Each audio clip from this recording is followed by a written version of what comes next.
Hello, this is Georgina Rose, This is Nike. This is Anthony. And this is Selki Girl. and welcome to Magnolias and Magic. In this episode, we're going to be talking about spiritual materialism. I think when we hear that term, our brain sort of first jumps to material things, our relationship to stuff. But actually, spiritual materialism is a bit of a broader concept. When I finish this little introduction, I'm going to have dear Selki explain this because Selki has sort of a lot of background in this and has done some research on this topic. Basically, yes, we're going to she be does. talking about the relationship between identity, materialism, in a weird sense, kind of validation, titling, our obsession with like fetishizing books, fetishizing degrees, fetishizing being fetishizing being a cottagecore death, which how we've sort of personally dealt with it, and the relationship between our occult practice and money magic and how that kind of plays into this. And so, Selki, can you please give us a sort of definition and background on this concept? Because I think our listeners are probably not familiar with it. Absolutely. Okay, so the term spiritual materialism was coined in the, I believe, 1970s. I would have to check the publication date of this book, but by Chögyam Trungpa Rinpoche, who is a like a Buddhist meditation teacher. And around that time, a lot of people were coming to America to teach about Buddhism and Hinduism and all sorts of other, what we would term, I guess, Eastern practices, to use like a blanket statement. And when he arrived, he saw that a lot of people in our society, since this is a capitalist society, a lot of people had similar mindsets when they approached the spiritual path. This was a time when everybody's doing acid, everybody's involved in like this kind of, I guess, new age semi occult revival that was occurring around that time. And so he kept seeing the same questions coming up and seeing the same pitfalls coming up among his students. So he gave a series of lectures on what he termed spiritual materialism, which got published in the form of a book called Cutting Through Spiritual Materialism. And in simple terms, it's just like when you confuse spiritual techniques with reaching out towards a sense of identity. So to use his own words, actually, let's read a little quote. He says, "Walking the spiritual path properly is a very subtle process. It is not something to jump into naively. There are numerous sidetracks which lead to a distorted, ego-centered version of spirituality. We can deceive ourselves into thinking we are developing spiritually when instead we are strengthening our egocentricity through spiritual techniques. This fundamental distortion may be referred to as spiritual materialism." So to distill that slightly, as probably the number one promulgator of CTSM in the world currently, I like to rephrase the ego part of it, because I think that term gets thrown around in really gross ways, where people are like, you're just so in your ego, or like, you have to eliminate your ego, you have to transcend your ego. It's much better, I think, to view one's ego as a sense of identity, or as I like to call it, the personality.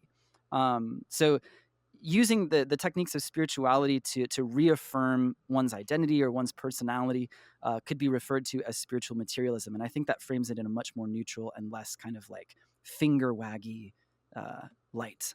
Well, I think ego is probably one of the most misunderstood buzzwords, because Absolutely. people think ego is sort of the colloquial term ego, as in like being full of yourself, being kind of narcissistic, but that's not what the ego is. I see this common discussion about like ego death, which, to be honest, is not honestly possible.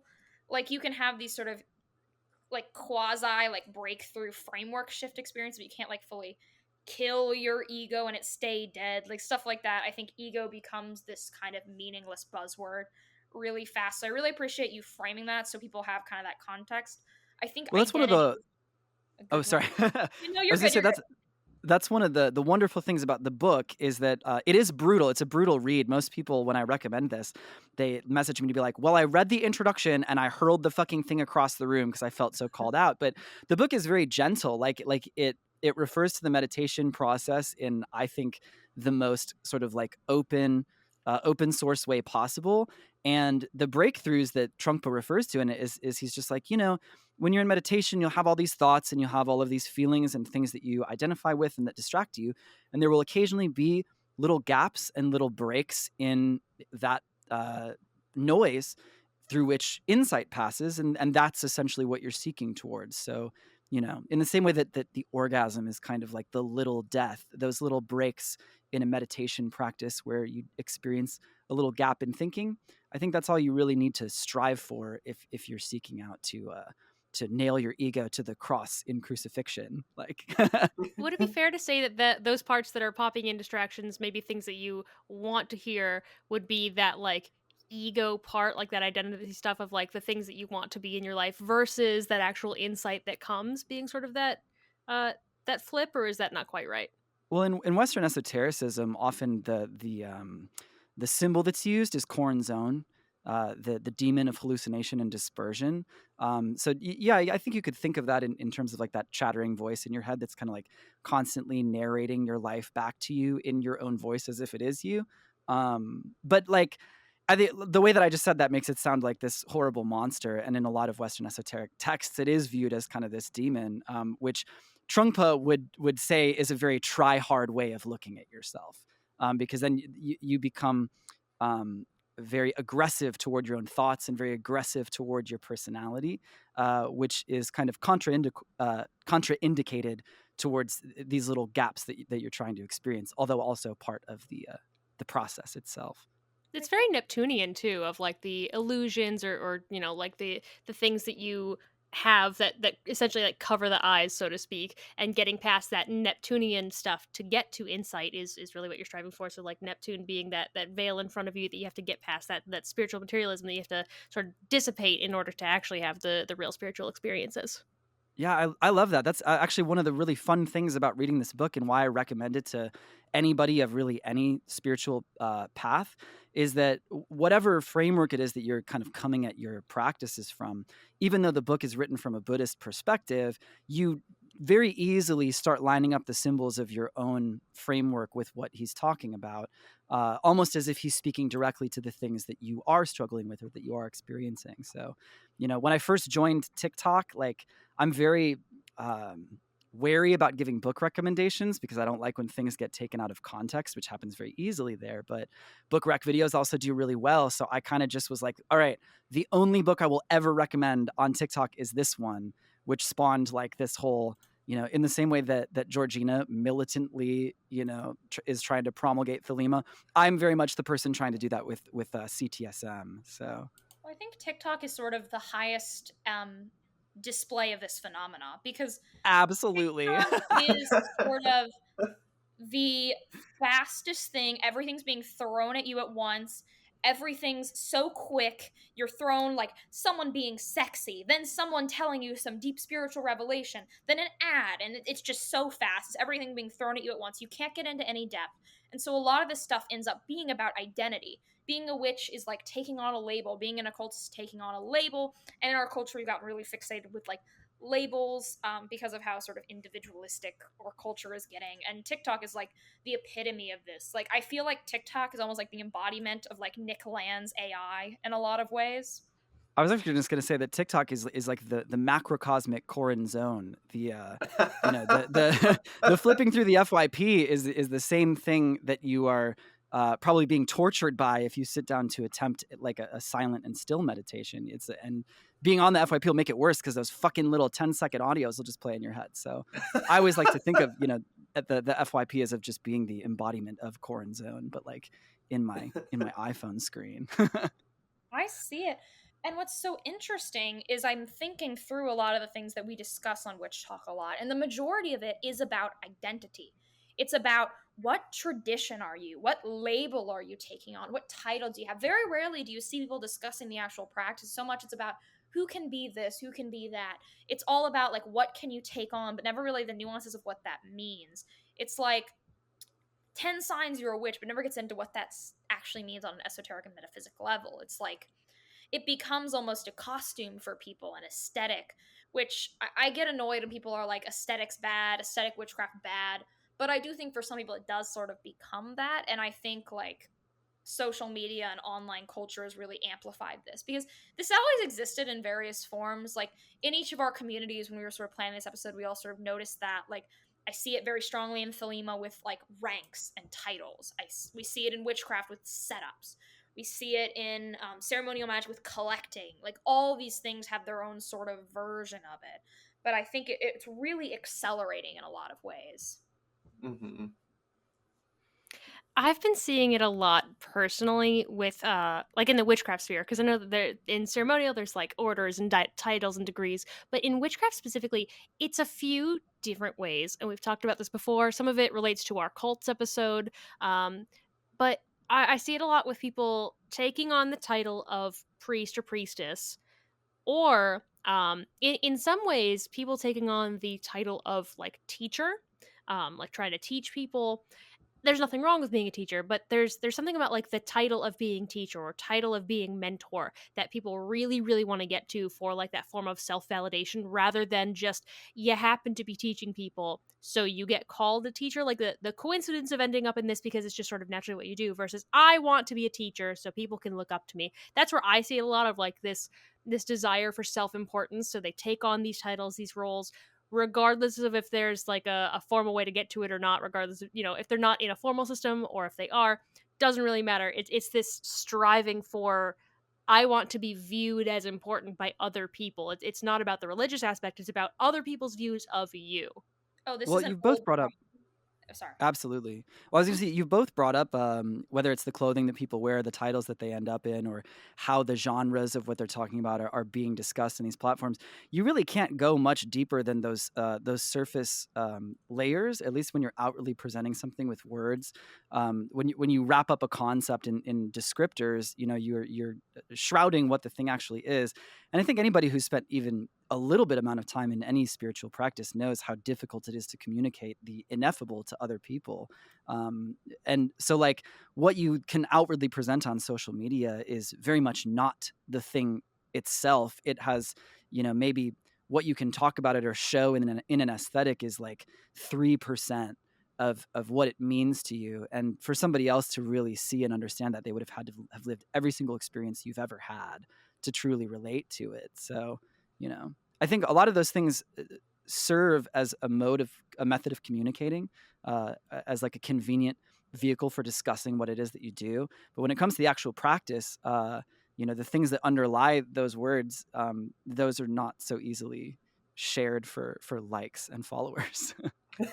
Yes. Well, I think that's one of the big problems that comes out of this.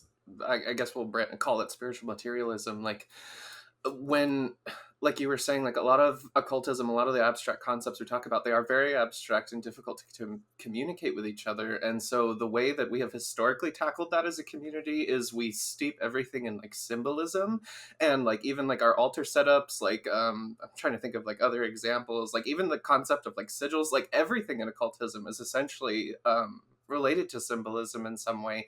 And I feel like that was something that was very stressed maybe a couple decades ago, but especially in the social media revolution now, like on TikTok or like on Instagram, I feel like a lot of younger generations are missing that. Like maybe that's not being communicated as well as it could have been. And so I also feel like there's a lot that could be partially responsible for the loss of depth that we're talking about. There's a strong focus I see on deconstruction, like trying to break down where things come from and reclaim, the origins of certain symbols or whatever. And you're right, like the only way to really communicate this stuff is through symbolism, because that's something that can be discovered by the individual and unlocked on that inner level, which is not so easily represented on the outer. Deconstruction is a wider philosophic phenomenon. So I'm gonna sound weird, but this makes sense. This is a Ism buzzword. time. This is a buzzword that gets thrown around a lot in the wider space, especially when discussing social topics, and that would be postmodernism. But it's actually relevant here because the core of postmodernism is deconstructing old ideas, breaking them down, ripping them apart, and then trying to like make something new out of it. And I think postmodernism has sort of permeated the occult in that way. And so we're trying to deconstruct these older systems. And for some reason, in some ways that kind of makes sense, but in other ways it kind of distills things down, removes things that need to be there. Because this is the thing that I've noticed about esoteric truths. They're things that they're typically actually quite simple ideas, but they can only be discovered to be simple ideas through this long process of discovery. Like you go through all these rituals, you see all these symbols, and then once you get it, it's simple. But it's something you can't really explain to other people, so you need to like catalyze them to have an experience to make them discover this kind of simple truth that you can't really articulate. It makes me think of talking about anything at all. when you know you found the right person, whatever, that when you know, you just know, and it's really is simple, like, you will just know, but Mm-hmm. trying to describe that, like, it's not that complicated, but it makes people think it's complicated because they think that there must be so much more to it, and it's like, no, you just know when you know. Or tarot, like, the moving away from symbolism and things, like wanting to almost over explain it to make it really, really, really clear when it's not necessarily meant to be clear. I mean, the occult's supposed to be things that are a little bit hidden, and we're supposed to be able to work through some of that symbolism ourselves. I think that's why tarot is so big and has been for so long, because it's relying on symbolism. It's not just Mm-hmm. gonna, like, you're not gonna pull a card that's gonna have text on it saying, tomorrow at noon you will break your ankle and your boyfriend will break up with you. Like, it's not supposed to be that. It's not supposed to be just like reading a book about your life. It's supposed to be things hidden in symbolism so that you can have whatever sort of insights or revelations that you're going to come to within the spiritual journey. If it was all just laid out on paper, what would be the point? Mm-hmm. Exactly. The deconstruction thing too, I think is very it's very Aeon of Horus. Like this was somebody predicted this. It's almost like somebody predicted that this would happen as a result of moving from, you know, Christianity being a dominant religion into where we are now. So, you know. But then again, you know, you had said you have this thing and you just know it's right, and then you start trying to explain it, and that's when you end up with all 10 volumes of the Equinox or whatever the fuck, having to read like 3 feet of books to know what the fuck anybody's talking about. Yes. Well, Thelema in particular is actually really simple. It's just like explained in the most like verbose way possible, right? Mm-hmm. But you kind Yeah. of need that in a lot of ways. In You terms need of it. the Aeonic succession, I was actually thinking a lot and like doing some stuff writing about Aeonic succession and the Aeon of Horus, which is the Aeon of sort of individualist spirituality, the move away from Christianity. Christianity was the Aeon right before this, right? So basically, there's the Aeon, the first Aeon, mommy goddess, earth, nature, pagan Aeon, Christian Aeon, restrictive, whatever. And then the current Aeon, Aeon of Horus, which is the complete move away from all these systems into individualist spirituality, self spirituality, basically a lot of ideas that kind of parallel, and I know I'm gonna get some flack for this, it does parallel kind of like the later New Age idea of the Age of Aquarius. Yes, I was just thinking that. Mm-hmm. Oh my god. Yeah, I Okay, was so with the scanning age of Aquarius, there's the different ages.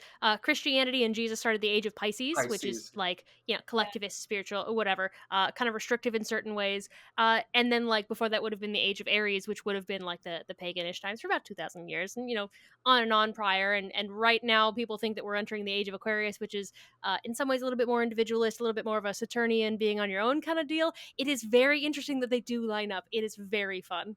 Mm-hmm. When we have not yet reached the Aeon of Ma'at, the one where adjustment occurs and truth and justice sort of takes all of the deconstruction and reconnects it to a more unified whole. That's I think people are reaching towards that in a sense. I think a lot of the discussion around decolonization and around especially the more problematic social topics that have to do with spiritual whatever. But like, I think we're reaching towards that collectively, but we're still sort of We're not stuck there in yet. the deconstruction and screaming era, which is, it's the Aeon of the child running around throwing a temper tantrum and breaking everything. So like, here we are. Yeah, It reminds me of whenever Thelemites make the take that we're currently in the Aeon of Mot, and I'm like, look around. We are Yeah, not in no. adjustment yet. We are in No. the deconstruction. Everything falls apart.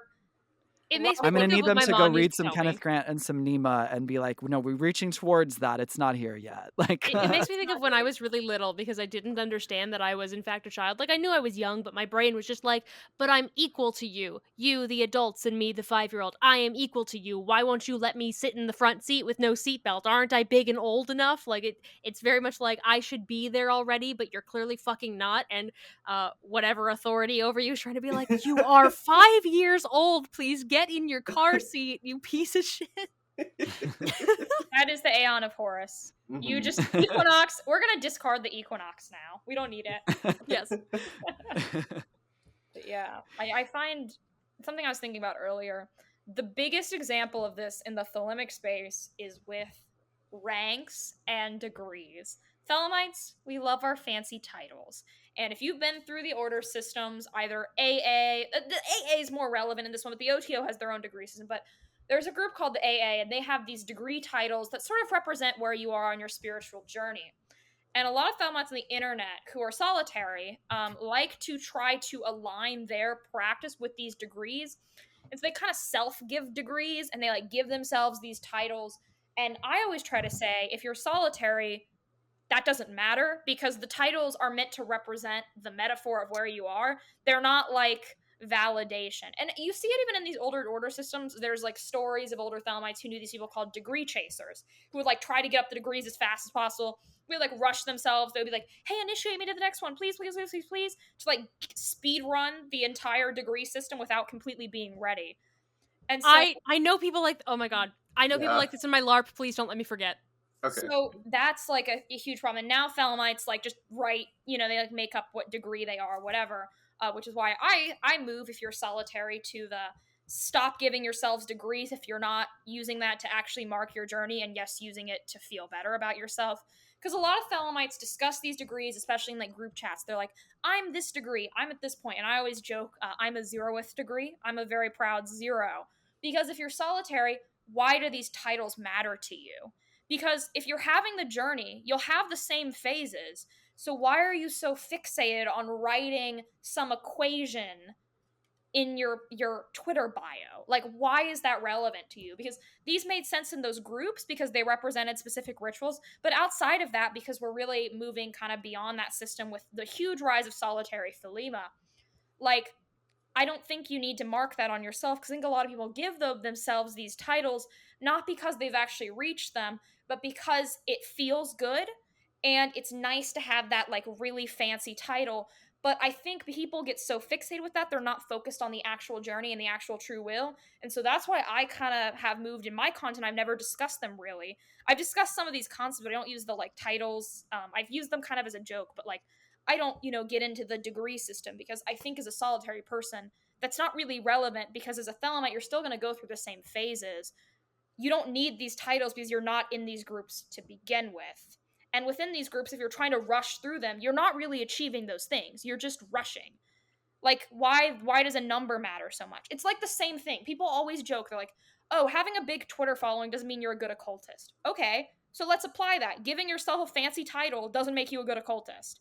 Your progress makes you a good occultist. All these numbers don't really matter if you're just giving them to yourself, or they just represent like how many people like your photos. Like, it's all validation. And our culture, even outside the occult, is so focused on validation. It's a huge cultural problem. So this is why I actually recommend to people when they ask me, like, what book should I start with on ceremonial magic, or what book should I start with on Thelema, or what book should I start with on fill in the blank? I give them CTSM instead. I'm like, read this one first, just because like it addresses that we want categories, we want attainments, because that gives us something very solid to identify with, that we can then compare to be like, well, okay, if I did this thing, then what I believe is real, or how I conceive of myself is real.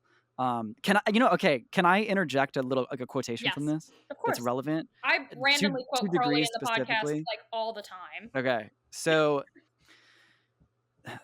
I'm gonna give a second book rec after this with regard just to the AA degrees, but so like this is on page 7. This is in the introduction, the thing where people like, I read the introduction, and I threw the book across the room. So he straight up says, for example, if you have learned of a particularly beneficial meditation technique of spiritual practice, then ego's attitude is first to regard it as an object of fascination, and second, to examine it.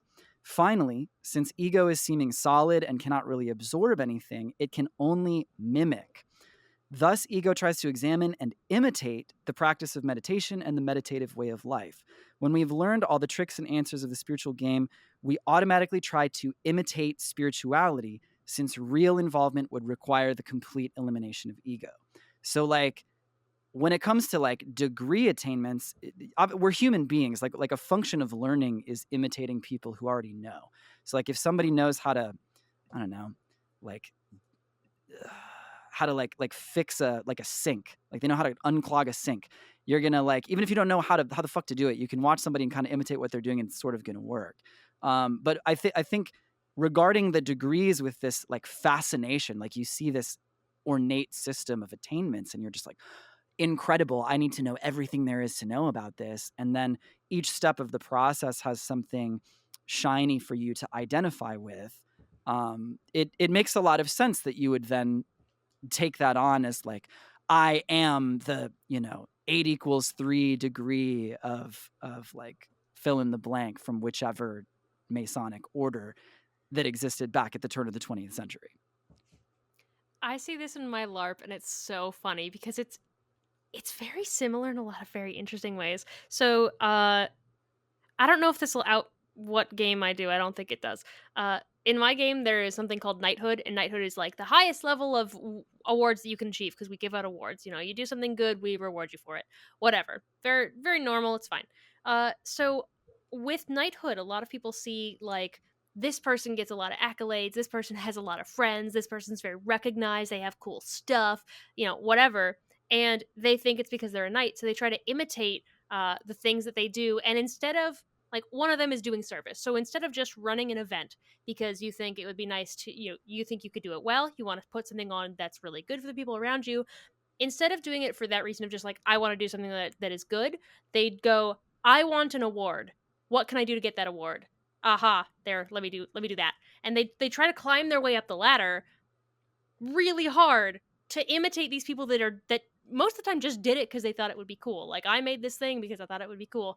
I did this thing for the community because I thought it would be nice, and they happen to get award for it. And so they don't really see that connection point of like, they didn't do it for the validation, they didn't do it for the award, they just did it.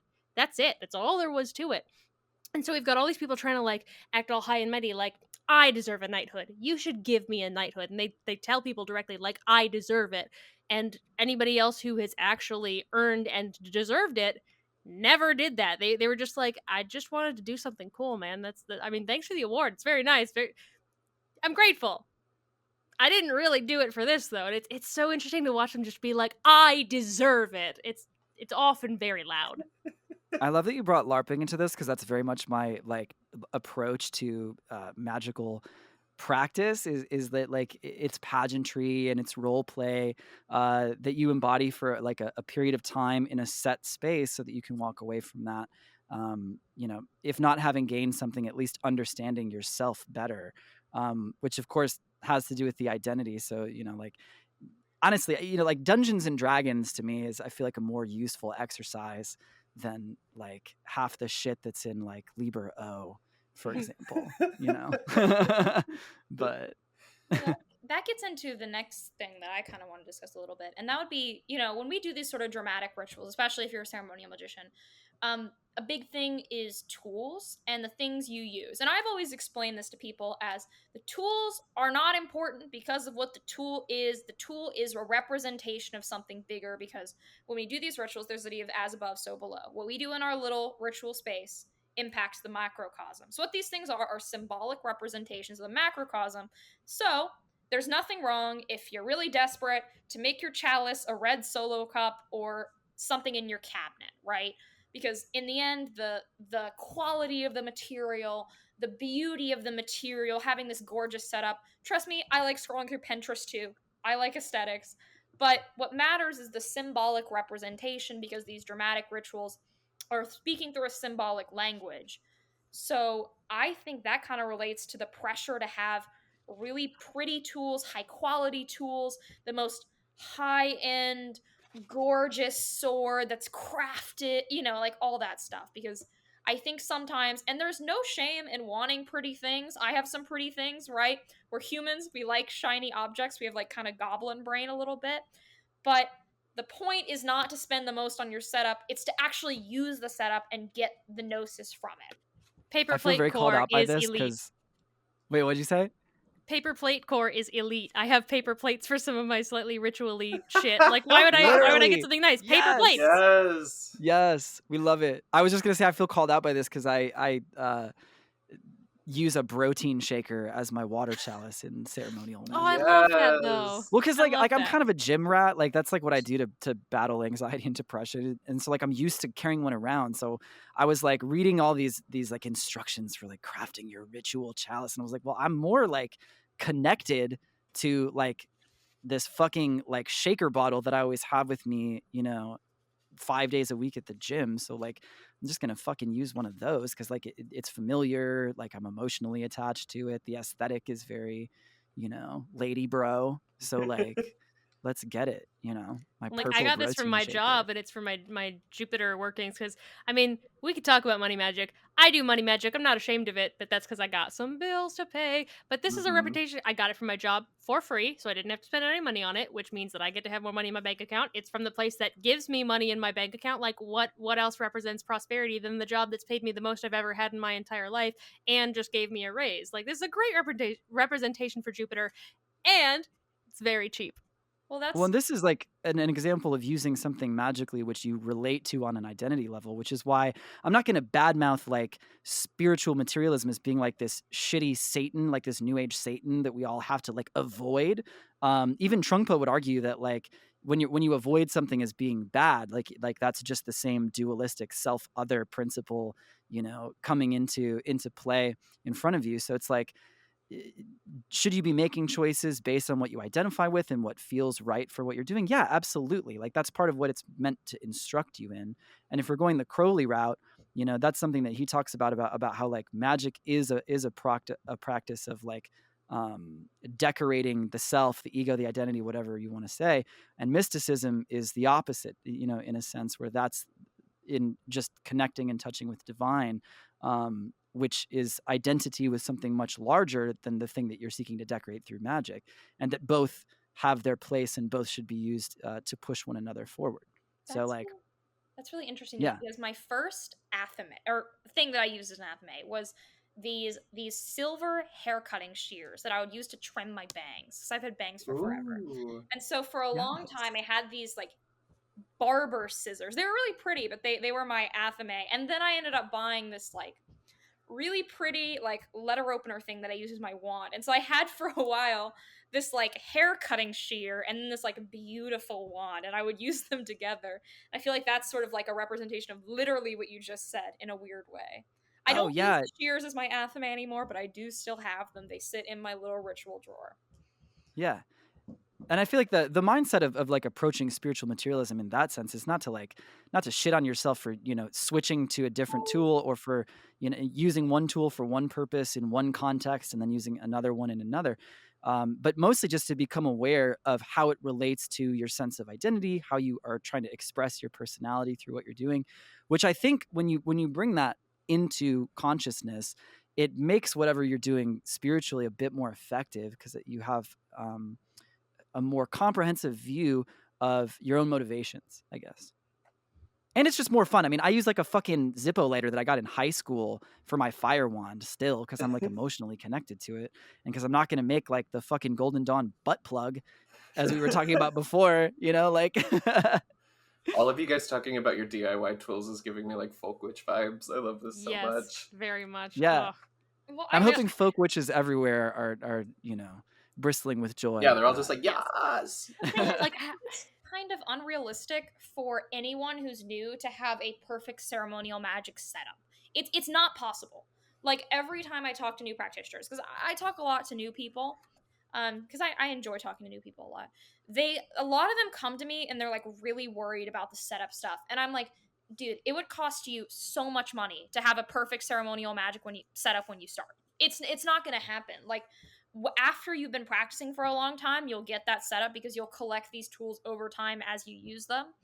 But to just say that you need to make some like huge startup investment is not realistic. And this reminds me actually specifically of a conversation I had with someone, God, like 4 years ago. They wanted to buy a beginner witch kit on Etsy for $500.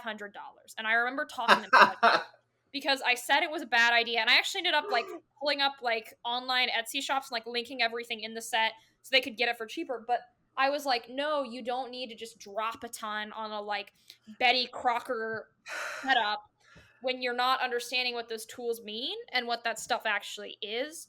And so I always tell people like DIY it first, use your like protein shake startups, and then with time, if you want, you can upgrade. But I don't think anyone should just like throw a ton of money at a spiritual practice they aren't even aware if it's going to connect with them. And well, I mean, context like really dollars, matters. by the way. Like, I mean, like a lot. Oh. Not like $20. I mean, like a lot of money. Listen, my recording studio is in the same boat. Like I feel you on that so hard. But Oh my you God. know, I mean, I feel look at our like podcast context setup. matters. Yeah. Oh yeah, exactly. You know, it's like you start with like, oh, we just want to talk, and then eventually you're like, oh, but we need to have like a certain quality, and we're going for a certain kind of image, and so then you spend money to get there, and it's like it's worth doing those things. You're not like a shitty person because you bought like a nicer microphone so that it would make your podcast more listenable. I think the same thing is true. There's in a lot of like producer forums, for example, people are like, oh, your gear doesn't matter. Your ears matter. Like you just use what comes stock with your DAW to produce your music. And I'm like, yeah, okay, sure. Like, yes, you can buy Ableton or Logic and it comes stocked with everything you need to do to make a song. But like, there are things you can purchase that make your workflow faster, which means that like your ideas don't get lost because you're fighting with technical things. If there's something that you're just not super good at, you can totally buy a plugin that's going to do it for you in a much more efficient way that sounds, in terms of the color of the sound, it sounds like the product that you're seeking to model it after. Like if you're referencing a pop song that you like, you might need to spend some money on some tools that are going to get you a bit closer to that sound. So like whenever people are like, oh, just use your ears, I'm just like, fuck you. Sometimes people need to spend money to do what they're doing. Like it's fine. It makes me think of like, because I'm also an artist by trade, like a visual artist. It makes me think of people saying you don't need to buy Copic markers. Any good artist can use like Crayola markers. And to be fair, Hell no. yes, you can. But There's a huge I love asterisk on that. yes. Well, I love watching videos of like professional artists who say, all right, let's compare them and let's see if you can, because like you can sort of asterisk. There's the side by side of the Copic versus the Crayola, and when you look at them, there is definitely a difference in what you're getting at it. Like, yes, you can technically get the color yellow out of a Crayola yellow colored marker, but that yellow is not going to be the same. It's going to be streakier, it's going to be drier, it's going to run out faster, the quality is going to be lower, it's not going to be acid free, so that it's not going to make your paper get fucking weird after a while. Like, investing in your supplies is good. And I think with witchcraft and with spiritual shit, I mean, Georgina made a point about investing when you're not even going to stick with it. I think it's better to, personally, I think it's better to start with materials that are cheap, that you connect with, like gathering your own herbs or going to the dollar store for like fucking whatever kitchen spices to use in things. If you happen to have cheapo white candles versus something else fancy, whatever, starting with these cheaper materials, paper plates, it helps you get more into the habit, and it allows you to focus on the actual spiritual parts of it. What the fuck does it matter if I don't have a really nice setup? My paper plate works just fine. I have had results from this, and I don't need anything fancy from it. And if I wanted to invest in it later after I've gotten the practice and invested spiritually into the practice, then I could look at the materials. But if you're focusing on the materials first, all you're thinking about is the stuff. I don't have the right stuff. I don't have the right things. Why don't I have the right things? I don't have the money for things, so therefore I can't do it. Who says you can't do it? Why do you need a big fancy like gold plated thing or a fancy knife? I have a butter knife in my kitchen, all right? It's not about the thing. It's about doing the thing. Well, I think you shouldn't buy tools until you know how to use them. This is my advice I always give people. Like, if you're buying like an athame because you saw it in a Buckland book as like something you should have on your altar, don't do it. Buy things as you need them, and then like once you realize the tools you like, those you should invest in. Like, I really like my scrying mirror. I scry a lot. So I ended up getting like a really nice scrying mirror. It was an investment I made because I know I'm going to use it a lot. And that really helped me because it was like, once again, like that tool elevation. But like, you can't give some like baby a Copic marker and expect it to draw better than the professional artist with the Crayola, right? Well, Like, context I think matters a lot too, because like the examples of the markers and production equipment is a little bit different than spiritual tools, because we're talking about something that has physical material results, and there's a lot of bearing on the result with the material that you're using. With spiritual stuff, like the context of the practice is likely where people should begin. To use ceremonial as the example, like this is something that was literally designed for like rich elites around like the Renaissance, and then again in like the turn of the 20th century. So it's like they're using things that were relevant to culture at the time, like the association of tobacco with Mars in correspondence is literally because people are like, well, tobacco is the smell of hardworking men, So it's like, do you need to be buying diamonds and like have the proper metals of alchemy to be represented here? Maybe if you're trying to like cosplay turn of the 20th century alchemy or cosplay Renaissance era alchemy, and you want to do the exact same things that those people did, follow that exact recipe so that you reach similar conclusions. But like, if you're approaching that now, here in the present day, I don't know, the context has not only shifted, but in a lot of cases completely collapsed, because people are coming to this from places like TikTok, YouTube, Instagram, or whatever, where everything is lumped together as witchcraft, or everything is kind of lumped together as New Age. And important distinctions of identity and context within these practices are sort of blurred and erased into one big grab bag of like, you know, buy this fucking carnelian and it'll do X for you. Yes, crystals. Copper I see is it sacred so to Venus. So much. yeah, like you can only worship Aphrodite if you have something made of copper. It's just like, no, that's specific to an era. And you should probably start with understanding that before we start going to buy, you know, Well, that copper cosplay things. thing really is a thing I see a lot in ceremonial magic spaces, where people will do rituals because they know about them and because they're like popular or they've been around for a long time. And in Thelema, a thing that we've been having a huge, big discussion for a long time about what makes someone a Thelemite, right? Like, is a Thelemite someone who's initiated into stuff? Is a Thelemite someone who just holds the idea of true will, the philosophy, whatever? It's a big discussion. Like, where does Crowley fall within Thelema? Where does the Book of the Law fall? It's a huge meta discussion we've been having, and I think there's no like super clean answer to it. But I think one important note is, if you're a Thelemite and you're just doing rituals because they're Thelemic and not because you're trying to follow your true will, you're messing up. The point of Thelema is true will. That's like the most important part. I think we can all kind of agree with that. That's what the word Thelema means. So I see people, they do these rituals, they go through these things, not because it's in line with their true will. They get, in the words of like the of IO 131, they get lost in the blah blah blah, where they're just doing numerology and they're not even associating how that affects them, how that associates their true will, how that's getting them to the great work, and they just get like lost in the rituals, and they're just essentially at that point just doing rituals because they exist and not because they serve their particular path towards true will. They'll even do things that are kind of not within their true will and just sort of get lost in it, and at that point, like, you're missing the point entirely. And the argument that Trungpa would make in a book like Cutting Through Spiritual Materialism is that all of those things, whether it's numerology or correspondence or buying tools, all of these things are objects of fascination. And it's very easy to collect beautiful objects that are very meaningful to us. But eventually, you know, it's like what your identity is going to do across your life, and this is observable, is that you're going to keep being like, oh my God, that's so interesting. I'm going to learn everything about it. I'm going to buy this thing. And then you're going to be like, oh my God, that's so interesting. I'm going to learn everything and buy it, and I'm going to learn, and I'm going to internalize this thing. And you end up with like a treasure trove of beautiful objects of fascination, none of which can stand out next to one another, because now you just have a room full of objects. And It's so the you're essentially ADHD cycle. Yeah, you're running like a literally. junk shop. Yeah, I was gonna say, like, I think neurodivergent people can really, really identify with this, especially with autistic special interest or hyperfixation. You know, you go so hard into this rabbit hole, and I think a lot of people too are resistant to principles that are put forth in a book like this, because a lot of times the advice that's given is like, oh, we'll just meditate. And for anybody who, as you know, for me, like, I'll be in meditation and my echolalia is like looping 5 seconds of like a fucking Kim Petras song in my head, or you know, somebody with ADHD, I don't know, maybe you're fixating on like a really difficult interaction that you had with somebody like 2 years ago. You know, you're in meditation, you're like, well, yeah, okay, just meditate. Like, what terrible fucking advice. Like, I'm just going to be able to overcome these spiritual It's like hurdles telling by somebody with sitting anxiety, silently. just don't think about it.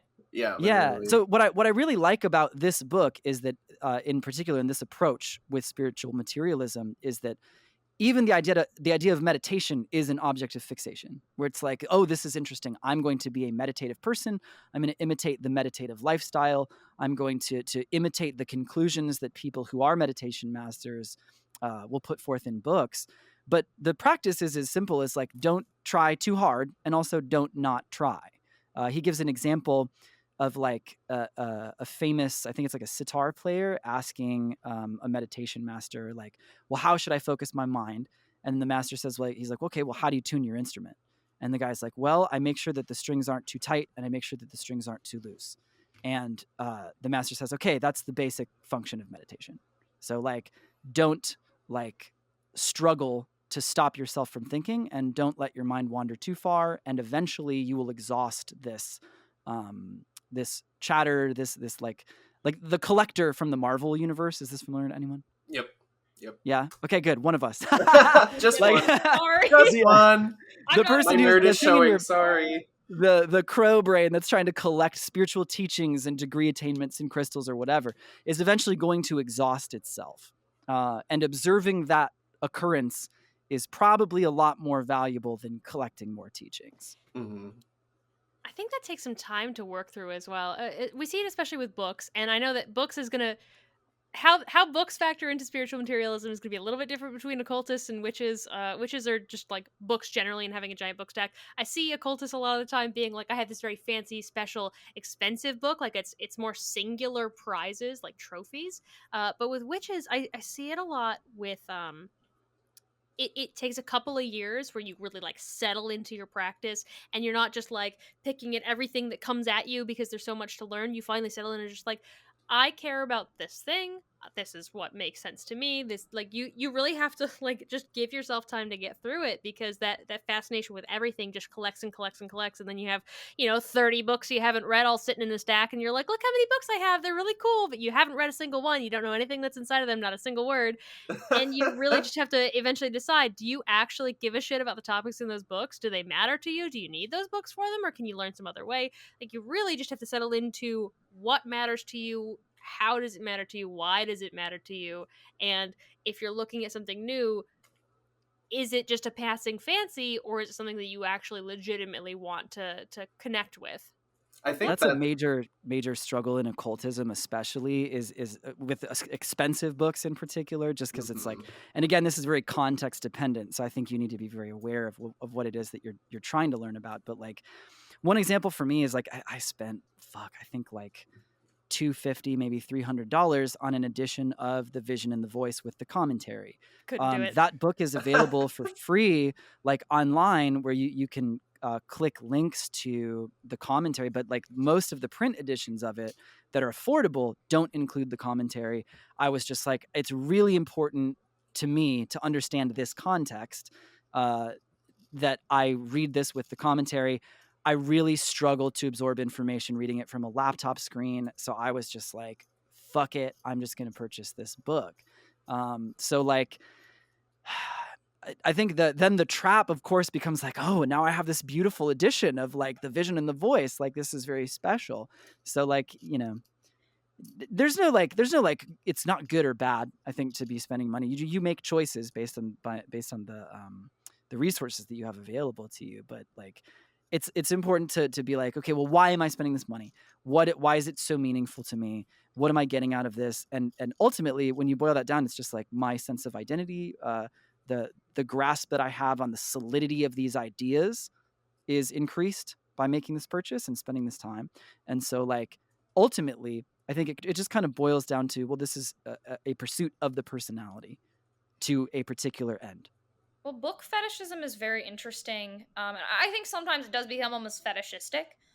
People really covet, right? Like, they get the gorgeous versions, they get a ton. I'm guilty of this. I am extremely guilty of this.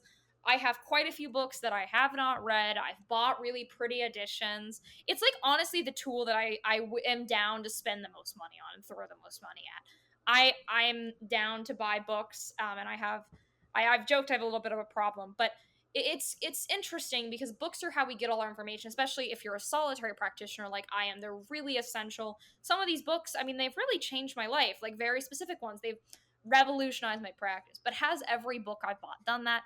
No. And at times it does almost become like, oh, it's a collection. And that's not really what books are for. Like, I enjoy these things, they bring me joy. But at times, it can get a little out of hand, and it can become kind of just a fetish in a lot of ways. And I use fetish in kind of a non-sexual context. I mean, that was like the like coveting, the obsession, the fixation for the thing. And so it's a weird thing in the occult, because sometimes having read more gives you a little bit of a status when it doesn't really matter how much you've read, but rather how much that has impacted you and how you've actually used that information and how relevant that actually is to you.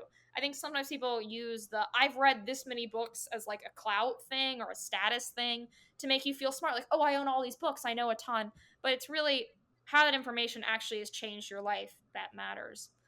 It Well, sounds like you're speaking to awareness of self specifically with that, because I think that, there's like the fetishizing books and the covetous crow brain of like more, like stacks of arcane knowledge, but then in certain traditions, like there is like a jnana yoga is an example, like that is a yoga of knowledge specifically, where like reaching towards the divine through deconstructing ways in which the mind can identify with itself or with its true nature. And there are incredibly detailed breakdowns of how the personality relates to the divine in like schools of thought like Sankhya or yoga or whatever. Similarly, in Kabbalah or Hermetic Kabbalah, they're really complicated systems. So it's like, yes, there is a decorative element and there's a lustful, like reaching towards it, kind of clawing at it, but like there is at its core like a purpose which is relevant. And so I think self-awareness and self-knowledge is paramount to not getting too lost in the lusty crow brain and remembering what the purpose of reading is. Well, and I'm glad you brought up that like it's not inherently like good or bad, and that reaches into what we were talking about, just spiritual materialism in general. But like the thing is, like the whole concept of whether or not like it's good or bad to like fixate or have these fetishes or fascinations with like our material objects that we use in spirituality, like it can be good, it can be bad, whatever your personal view is. That's like that is a subjective statement that you're making. But the thing, I feel like there's a breakdown that happens sometimes where people will forget that there is like a spiritual reality that exists behind like physical reality, and the whole point of using our material spiritual practice is to engage with that spiritual intangible reality.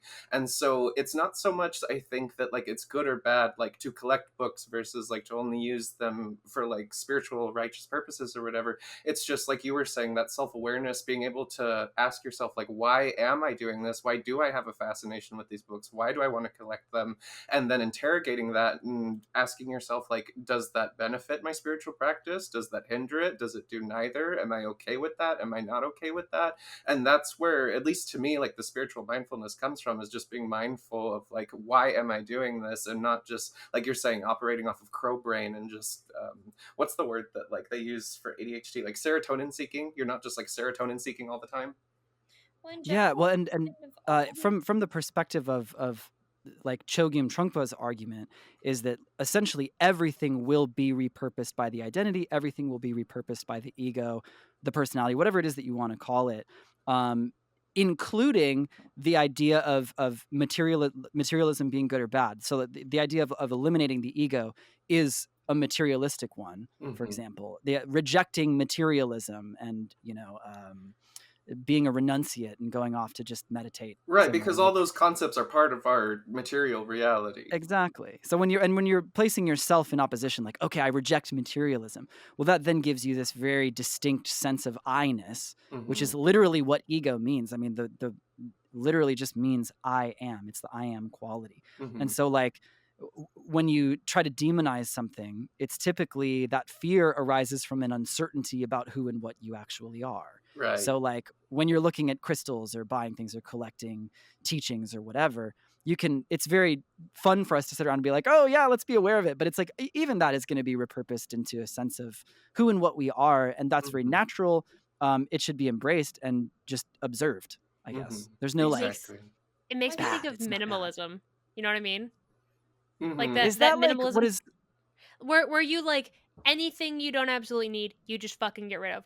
I don't need a bunch of blankets on my bed. I just need one that is big and cozy. I don't need a bunch of dishes and plates. I need one cup, one plate, one, like bringing everything down to basically nothing and essentially being able to live out of a backpack, because it's the view that anything that is like a physical object that you don't absolutely need for life is materialistic and is getting you away from like true purpose and understanding and whatever. It's this like it goes from like the core is usually we have all this stuff. This is all waste. There's no point behind any of this. I don't need a fucking squishmallow, like, technically.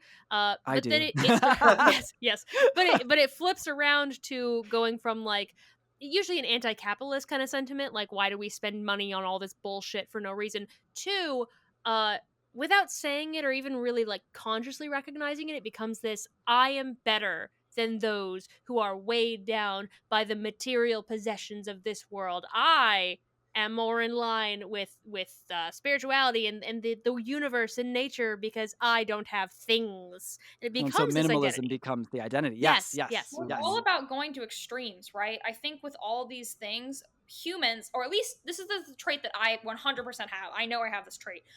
When you get into something, you tend to go really, really hard. You go really far in one direction. If there's something you don't like, you pendulum swing in the hard other direction, right? Like when people were critiquing the whole Instagram aesthetic witch thing, they're like, people are using witchcraft for the aesthetic. They went the hard other direction. They said, anyone who likes pretty setups is a fake witch. Yeah. Right? Or if someone's like, hey, people fetishize books. Okay, I'm not going to buy books. Or they're like, there are dumb people on social media, so I'm going to delete all my social media, right? I think as humans, we have a tendency to have this very guttural reaction to things we dislike and immediately go the hard other direction and don't realize, like, a lot of the time the answer is somewhat in the middle. So we, like, pendulum swing like crazy. And then the other side ends up swinging the other direction. And it's like this chaos. And it ends up, like, leaving everyone unbalanced, everyone in these states of constant response. Like, you're becoming a minimalist in response to something you don't like, not because that's what you actually desire. You're doing it because you're like, I don't want to be like that other person. I don't want to be like that girl who posts crystal photos to Instagram, right? And so it's not even really what you want, and it's all this, like, swinging back and forth, and it's people, like, going to extremes without, like, doing it like mindfully. So people end up crazy unbalanced, or they end up, like, being like, I was wrong, so they swing the hard other direction. Can I evangelize CTSM a little harder in relation to that? Yes, please. Okay, so I'm going to read you another quote from this. This is actually my favorite quote from the entire book. Also, I literally which- went on Amazon during this podcast and put it in my cart and ordered it. Honestly, if we leave this and all three of you read this next, like, you're going to be like, it. First of all, it'll ruin your life. And then secondly, I'm ready. you're gonna I'm be ready. like, I need you're it. gonna be like, I'm only going to recommend this to people. I'm telling you, like, I watched this happen on TikTok. People started like a CTSM book club hashtag. They were like, fuck you for recommending this, but also, like, this is, like, the only book that I think matters. Look, I'm Genuinely, about, like- I'm in the beginning of the 4 or 5 Saturn years I'm about to go through. 2 Saturn gonna need houses it. and then Saturn return. I'm ready for pain. Let's do it. Let's ruin it Well, now. on the subject of Right there Saturn with here, you. so on the subject of Saturn and crossing the abyss. So, like, one of the students asks him, you know, why do you think people are so protective of their egos? Why is it so hard to let go of one's ego? So I think, Georgina, what I'd like to relate it to is this idea of this pendulum swinging. Jesus, I just dropped something very heavy. I'm so sorry. This, like, pendulum swinging between ideologies and identities that you were talking about. So his answer to that is, people are afraid of the emptiness of space or the absence of company, the absence of a shadow. It could be a terrifying experience to have no one to relate to, nothing to relate with. The idea of it can be extremely frightening, though not the real experience. It's generally a fear of space, a fear that we will not be able to anchor ourselves to any solid ground, that we will lose our identity as a fixed and solid and definite thing. This could be very threatening. I This saw is that very quote when I Saturn. was. That is very Saturn. Yep. I saw Yeah, that quote when I was it's- doing research. It fucked me up. I highlighted that because I was, at the time I read this, the first time I read this, and I think I read it like 3 times now, because of course I'm collecting the experience of CTSM, right? Like, and living the evangelical truth of it. But like, so like the first time I read it, I was trying to understand the idea of crossing the abyss from Thelema. And then I got to that section of the book and I was like, oh, fuck, I think I get it now. Like, you know, like it just, like, a little light bulb went off with that. But what's really wonderful is that, like, he brings up like a scary idea like that, right? And then in another chapter, he'll bring up like the value of disappointment in a spiritual practice, the value of being angry, you know, like all of these things, these negative emotions. Essentially, you know, we gather all of these things and we try to decor ourselves with degrees and like crystals and objects and teachings and whatever. And ultimately, that's just to bring about as much comfort and eliminate as much pain as possible. But that if we were to really open ourselves, then we would realize that, like, the clarity of our disappointment in spirituality is much more akin to the real experience than any of the bliss that you get in meditation, any of the wonderful results that you could get from a spell, whatever that is. If you find yourself, questioning things, being like, is this worth it? Like, and being disappointed by what you find along the path, and it's kind of like, okay, well, you're doing it right, so listen a little harder now. Mm-hmm. In some ways, those lessons through pain are so they're just so different. Like, okay, I did a money spell and I got $50. Cool. There's I don't know how related this is. It's just it makes me think of like learning through pain, and things aren't always peachy happy because people want it to be this like validating, yes, honey, you're so sweet and beautiful and wonderful, you're the strongest boy in class. Like they kind of want that. But my experience with a lot of it has been like, I asked for wisdom. So I was put in a situation where I had to deal with 3 of the most difficult people I know in a row, no breaks. I was tired, I was hot, I was physically exhausted. And teaches a wisdom the hard way. I don't like learning it that way, but it is the best way to learn it. It's very hard to have to learn to like be wise, keep your head, deal with these motherfuckers, like not just one, not just two. You got to deal with all 3 of them all together. It's not a great experience, but it's an important one.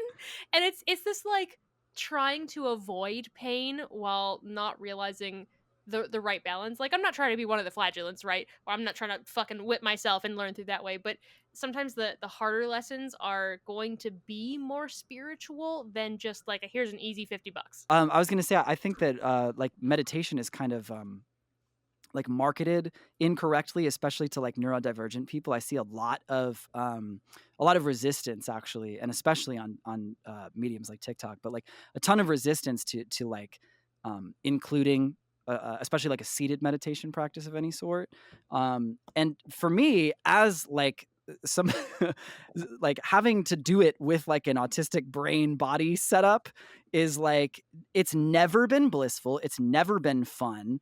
Like, I get that there are some people that maybe don't have so much of like a running commentary in their heads, or there are people who I'm sure experience all sorts of wonderful bliss in meditation, but like literally never have. And all of the things that I found beneficial about it were pretty fucking uncomfortable, and it's almost never comfortable. So I feel like if it were marketed, especially to people who know that it's going to suck, as like, hey, the reason you do this is because it kind of sucks a little bit.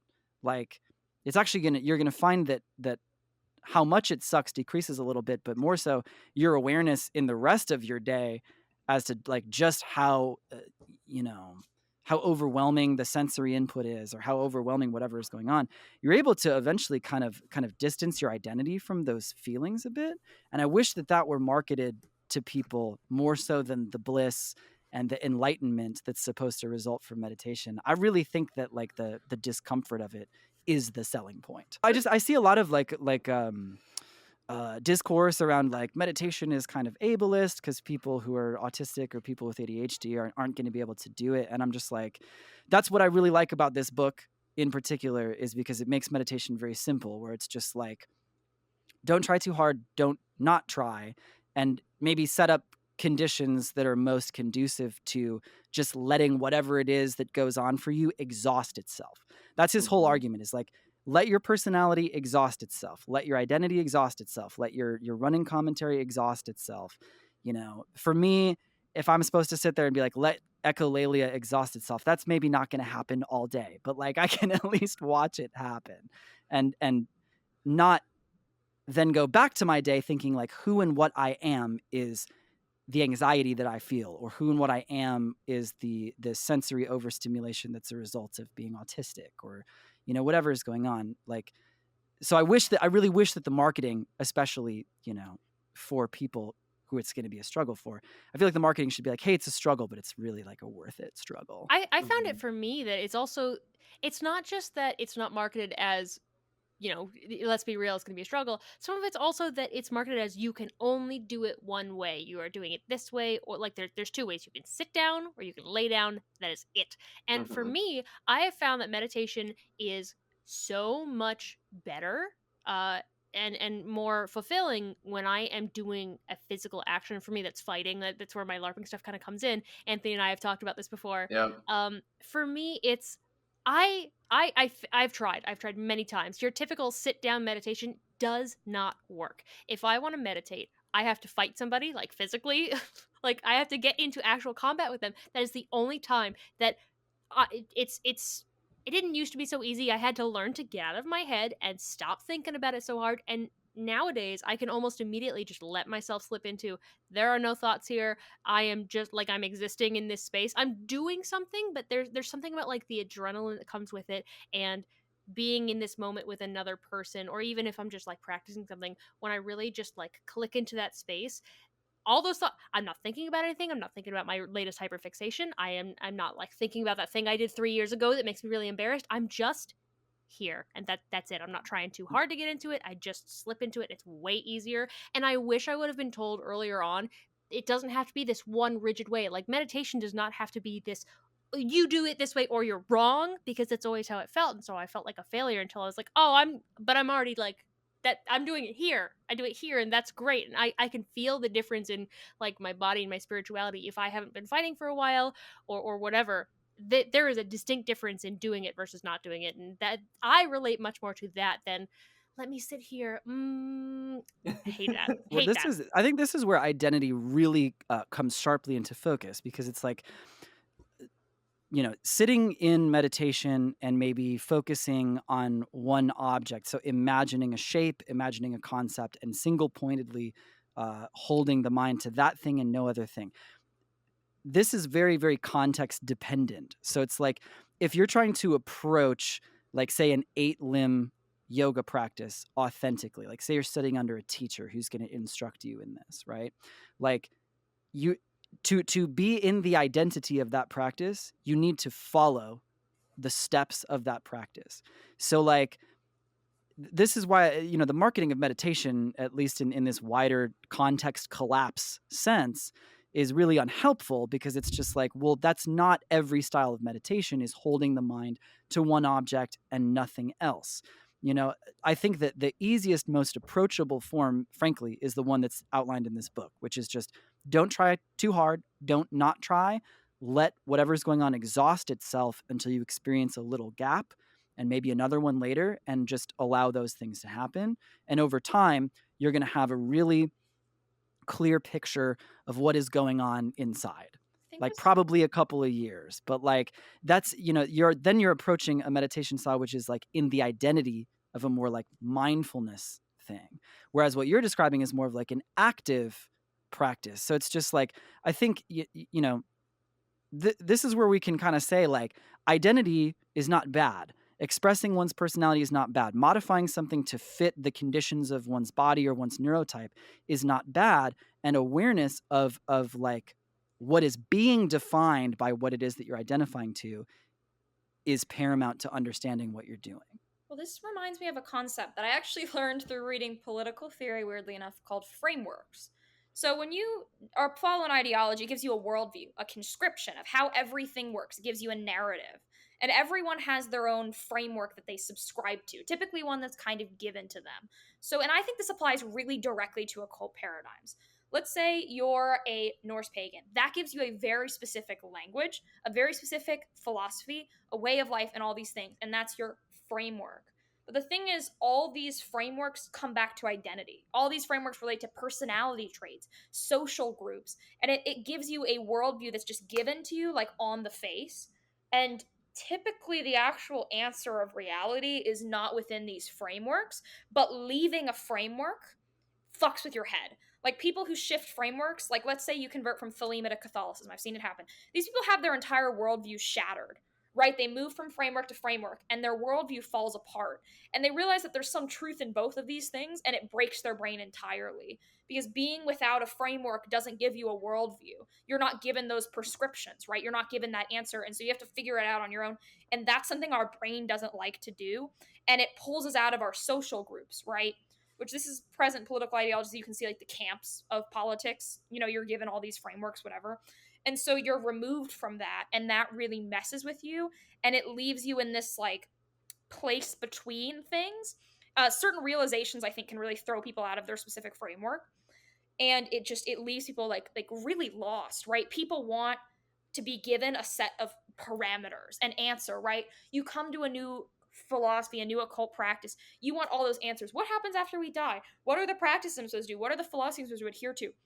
And so you want to be given a framework, and if you don't have a framework, your brain just kind of breaks. I think it's like a human need, and I think it really relates to this identity thing. Well, it Yeah, 'cause reminds me I'm so sorry. Go no, ahead. no, go. Are you No, sure? no. Okay. Yeah. No, I was gonna mention you. So the what it reminds me of is exactly what Selki was talking about with that quote from the book about like people being too afraid to like sit in like the in between, or like to sit in like the silence that exists between like two different like states of identity. And but talking about how like that is actually like the key to all of this, like that is, at least for me personally, that's like the basis of a lot of my personal spiritual practices. Like I started out life raised as a Catholic, and then after that I explored like Buddhism, Hinduism, Islam, like a bunch of different like little exploratory periods of religion. And then after that I settled into like eclectic paganism. I learned ceremonialism, I learned folk witchcraft, like all these different things. There are different frameworks that I've used to tackle different aspects of reality that I've been grappling with. And then as I've grown, I've been able, like you said, to see like they all have some commonality to them. They all reveal certain aspects of truth that they have in common with each other. And that like core, like I don't even know what to call it. We're getting into the abstract weird part of esoterica, but those underlying concepts that you can find within those frameworks, that is the basis of what I've built my spirituality off of. And so I think it ties back, like I was saying, to what Selki was saying, of being able to sit in between that, in between states of identity, in that uncomfortable place. Well, there's even disagreement among ideologies of what is at that core. Is there a shining divinity at the core? Do you have like a transcendental self, a genius that you can reach up toward and back into oneself with? Or is there nothingness? Is there voidness?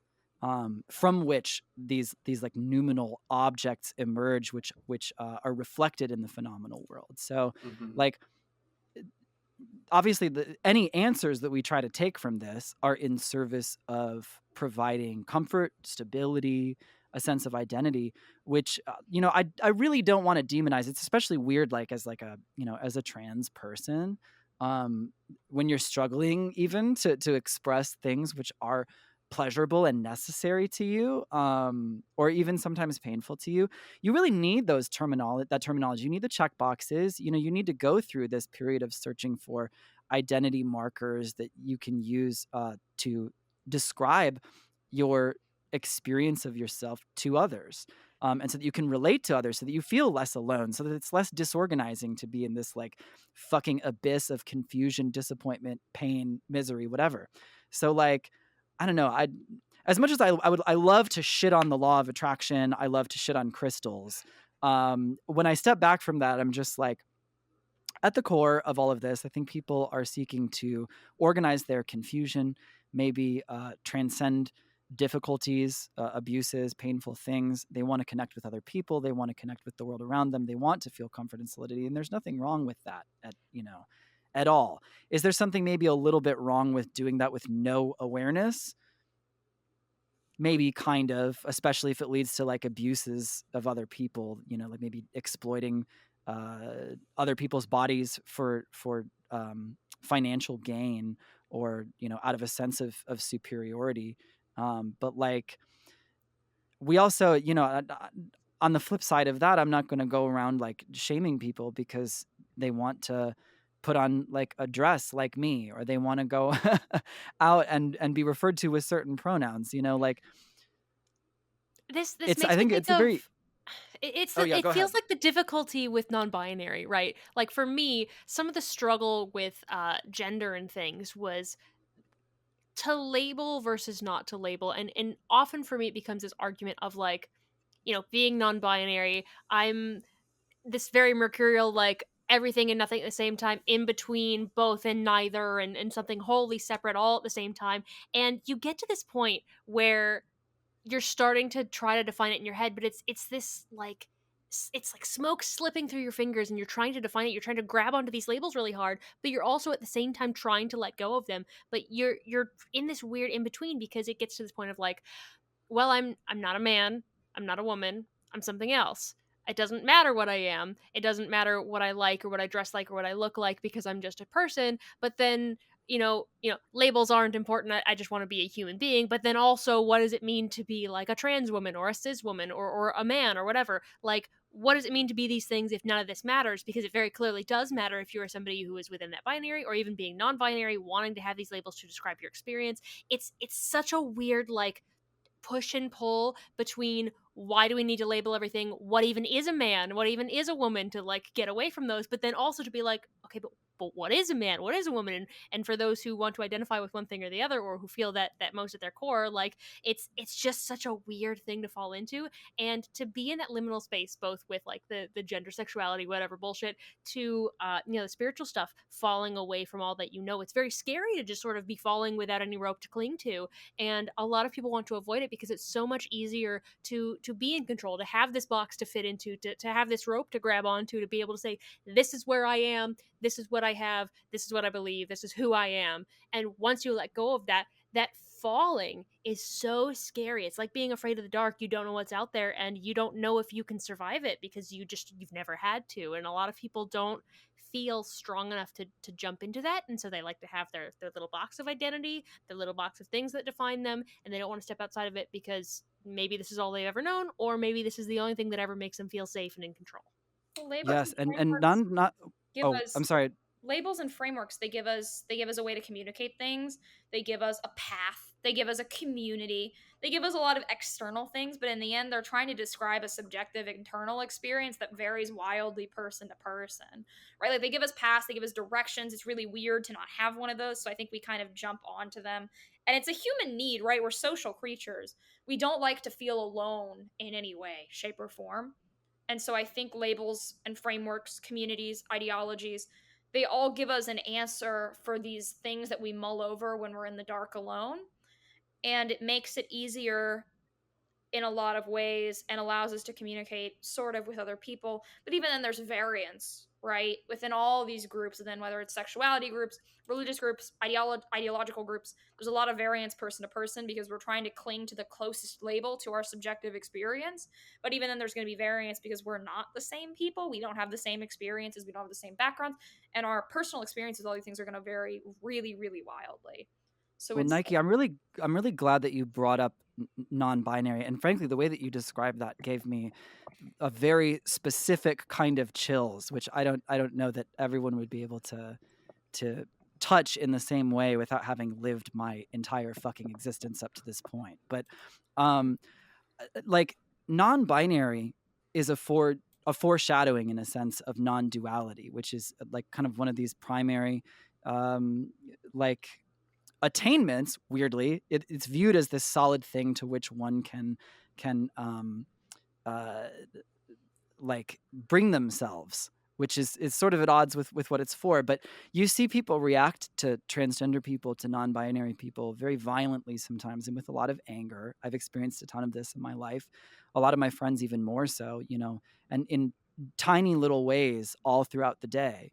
And so, like, whenever I see that occurring, it's a reminder, like a very visceral reminder, at this fear of identification. When somebody sees me dressed in a certain way or presenting in a certain way, or they, I had a friend at work who was threatened, like leaving the bathroom a few days ago. And like, not to spiritualize the abuses that trans people go through, but like, when people are experiencing like a fill in the blank phobia, a lot of times that's just an uncertainty of self, where okay, fuck, I'm going to use a quote here. Let me just look this up. Page 108. Well, isn't it a This is well-known actually psych described really fact well. that the things we hate the most in others are typically things we're uncomfortable with in the self? Yes. I mean, yeah, I think like I have personal the examples way of this. the way that Trungpa phrases it is, he says, compassion is not looking down upon somebody who needs help, who needs care, but is general, basic, organic, positive thinking. The fear of someone else seems to generate uncertainty as to who you are. That's why you are afraid of that particular situation or person. Fear comes from uncertainty. If you know exactly how you're going to handle this frightful situation, then you have no fear. Fear comes from panic, the bewilderment of uncertainty. Uncertainty is related to distrust in yourself, feeling that you are inadequate to deal with that mysterious problem which is threatening you.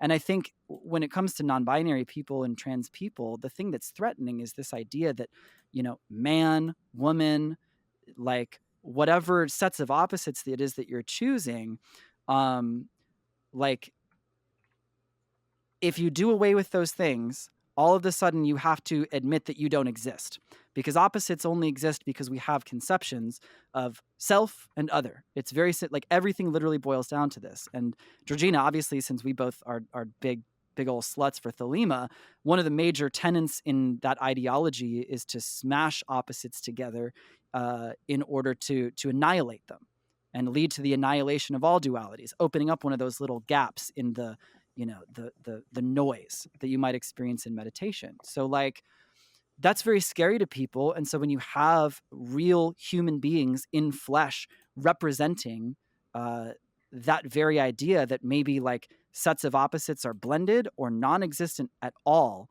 of a sudden people are directly facing this idea that who and what I am maybe doesn't exist. Well, I think that Like, really relates to even what I said about, frameworks, ideologies, traditions, labels, degrees, all this shit comes together because when we realize that the truth is between things, it fucks with us. Crowley has a good quote. I'm going to proselytize. Balance do every it, thought. promulgate, baby. Balance every thought with its opposition, because the marriage of them is the destruction of illusion, which is kind of the key of all of this, right? We crave identity because we need it as human beings. We want all our traditions, our ideologies to be correct. We want good, evil to exist. It's easier, it's cleaner, it's simpler. We want spirituality to be like you put a coin in the vending machine and you get enlightenment. And we don't want to deal with the fact that you have to go through sort of all these big things to find whatever your version of enlightenment is. And then we realize that maybe our traditions have gaps in them. Maybe there's not a single answer, and we realize that kind of all of these ideas are based off of each individual's experiences, and there tends to be some accuracy to all of them in weird ways. They're just sifted through people's different lenses and structures, and then it just messes with us. We want comfort. I mean, all of this episode is that spiritual materialism is comfortable because not having an ego means you don't really exist. That's why the ego death is kind of impossible, because you can't truly kill the self, which is why when people brag about ego death, it's very funny. Because we need the self.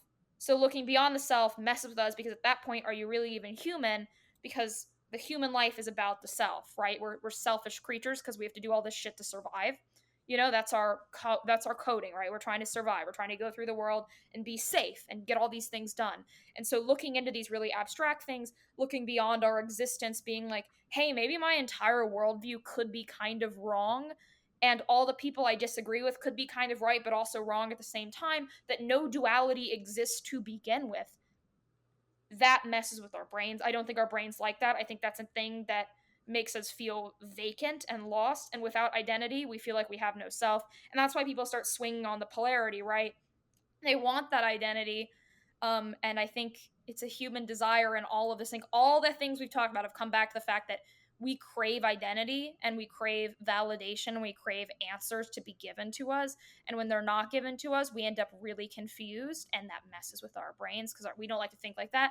And it kind of just shatters everything for you. Well, we should have comfort. We should have identity. Like I love going to work wearing a skirt, and I love it when people refer to me, with she pronouns or with they pronouns. And I love that I have other people in my life that can relate to these experiences.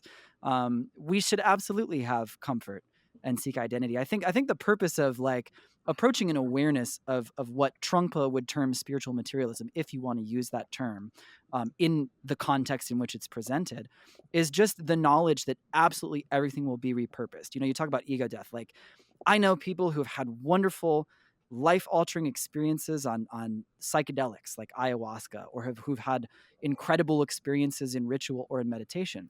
And it's very strange, like yeah, all of us have. I mean, everybody in this conversation, I'm sure I've tried them. I don't like them. They make me very unhappy. Oh, my autistic ass is not about to take like psychedelics at this time. Maybe like no, but like, when you hear somebody say like, "Oh, I experienced ego death on fill in the blank," plant medicine. And then it's just like, oh, you experienced ego death, so you had something there to die. Interesting.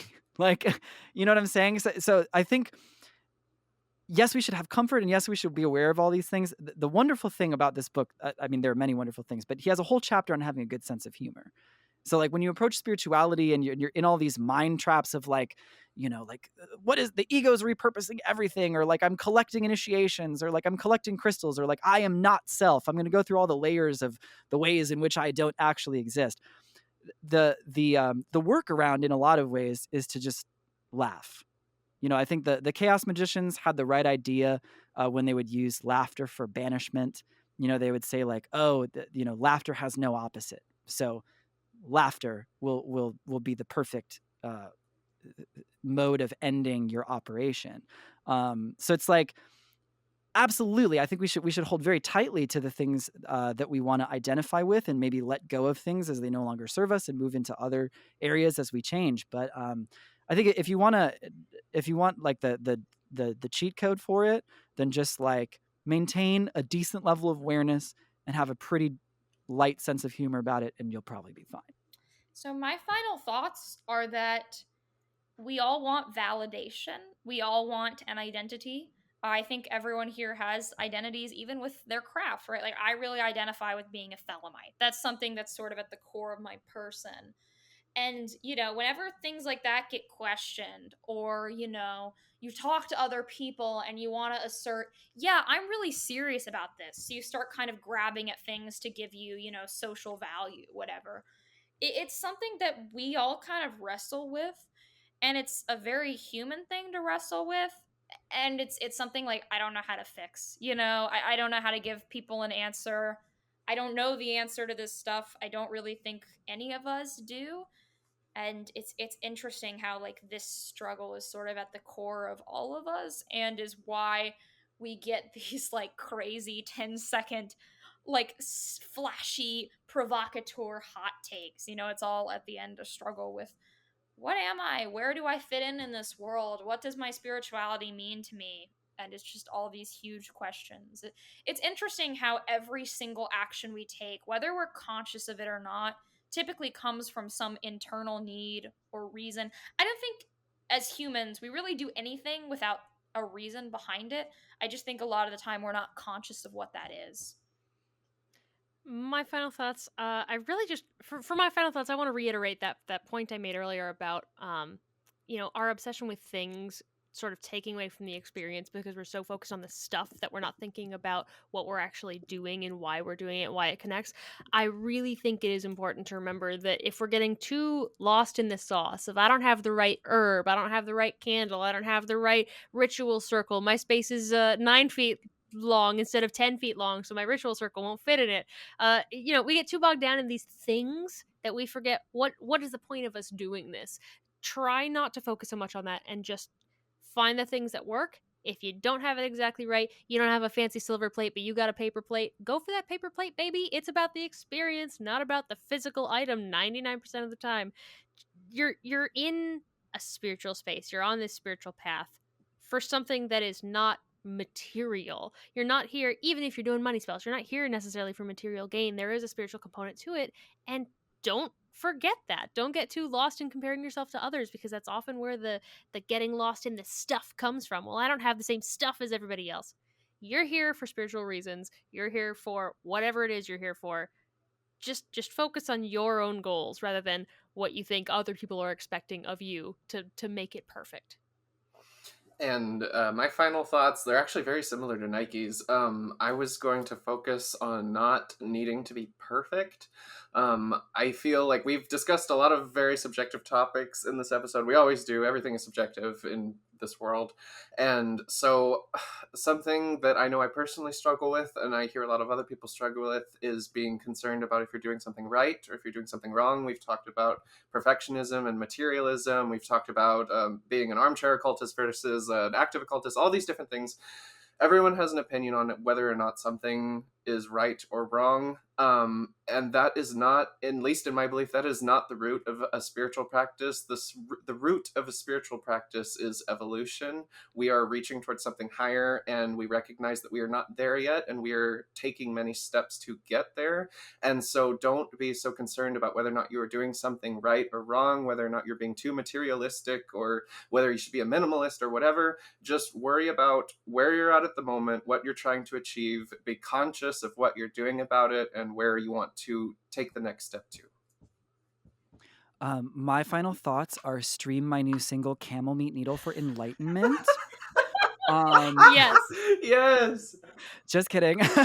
No, okay. So my final thought would be like, I don't care if you are like a witch, like an atheist, somebody who is like armchairing it, somebody who's trying to be like a ceremonial magician, like whatever spiritual path you're going for. Say you're interested in Buddhism, like whatever. If you're doing something spiritual at all, strong recommendation to go to preferably not Amazon, but maybe like your local bookstore or occult shop if you have one, and get a copy of Cutting Through Spiritual Materialism by Chögyam Trungpa Rinpoche. The book will just really shortcut you through your own bullshit pretty quickly. It's fun. It's like, you know, you're going to feel like you're being just absolutely dragged by it most of the time, but like in the most loving and gentle and compassionate way that exists. And then on top of that, you know, like just notice yourself. Like notice when you're being aggressive toward yourself. Notice when you're getting lost in yourself. Like you exist to for like decorate your identity, because you do exist, as much as you may want to try to convince yourself that you don't. Like all of these things are just going to get repurposed by this sense of I-ness anyways. So it's like, have fun with that. You are here to experience joy, to enjoy living, and you're also here to be miserable sometimes. So like, laugh about it, I guess. True. I love that. Patrons. We have patrons to thank.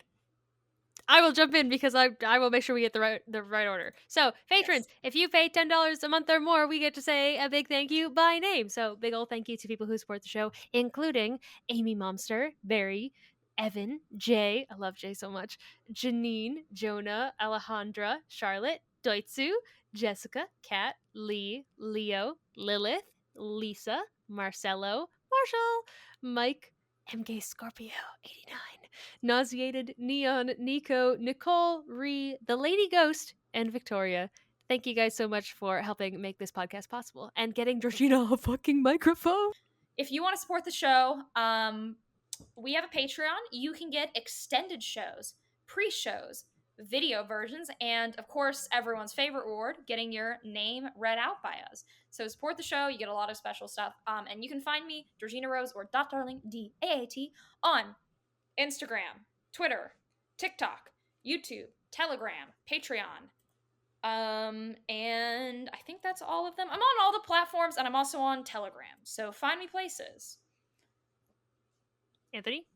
Oh, I thought you Oh, went no, next. it's me. God, what am I doing? My brain is all caught up in different places. That's okay. We're fine. I'm Nike. Sometimes I remember what I do and what order we go in. You can find me at Warrior Witch Nike pretty much everywhere. I have a link tree that's linked places. You can find that. I have a website. It's warriorwitchnike.com. So you can find me through that too. I'm around. If you want to connect with me, I don't really do a lot of cool stuff except post on Twitter and Instagram. So if you want to find me there, I am at Anthony the Witch, and I also produced my own podcast earlier this year called The Living Grimoire, so you can check that out too. And then you can find me, I'm mostly on TikTok, much to my chagrin, so at Selki Girl. If you're on Instagram, I would love to connect with you on there, because I don't use it as much as I would like to. The community on there seems very cool and a little bit more chill than TikTok, Yes. but I digress. And then I just put out like a fucking anthem to spiritual materialism. Very fun song called Camel Meat Needle. Please go stream it. It's on Spotify. There's a lyric video on YouTube, and actually I will be probably in a couple weeks putting out like an actual music video to it, which is going to be very cute, featuring me in drag and also holding like a burning book in the dark by the Chicago lakefront in slow motion. So like it's going to be very cute. I love very that. excited So sick. for that to come out. Yeah. Also, So yeah. Selki had a really cool album last year called Kabbalista. It was so Actually, so good. It was it's so changed good. now. So if you look it up, it's called For the Profane. Which, Mhm. listen, if you ever want to do another episode about that bullshit, I would happily. That was quite an experience, and I learned a lot from That could be really fun. from the way that Mhm. unfolded. But yeah, it's called For the Profane now. The whole Kabbalista thing has become kind of an open secret among people who actually know what that record is about. So. Mhm.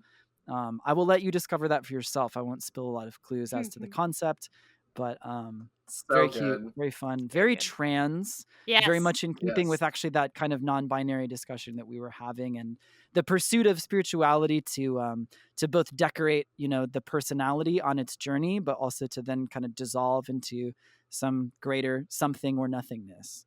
So yeah, stream that. It's a cute time. You should do it. And this has been Magnolias and Magic.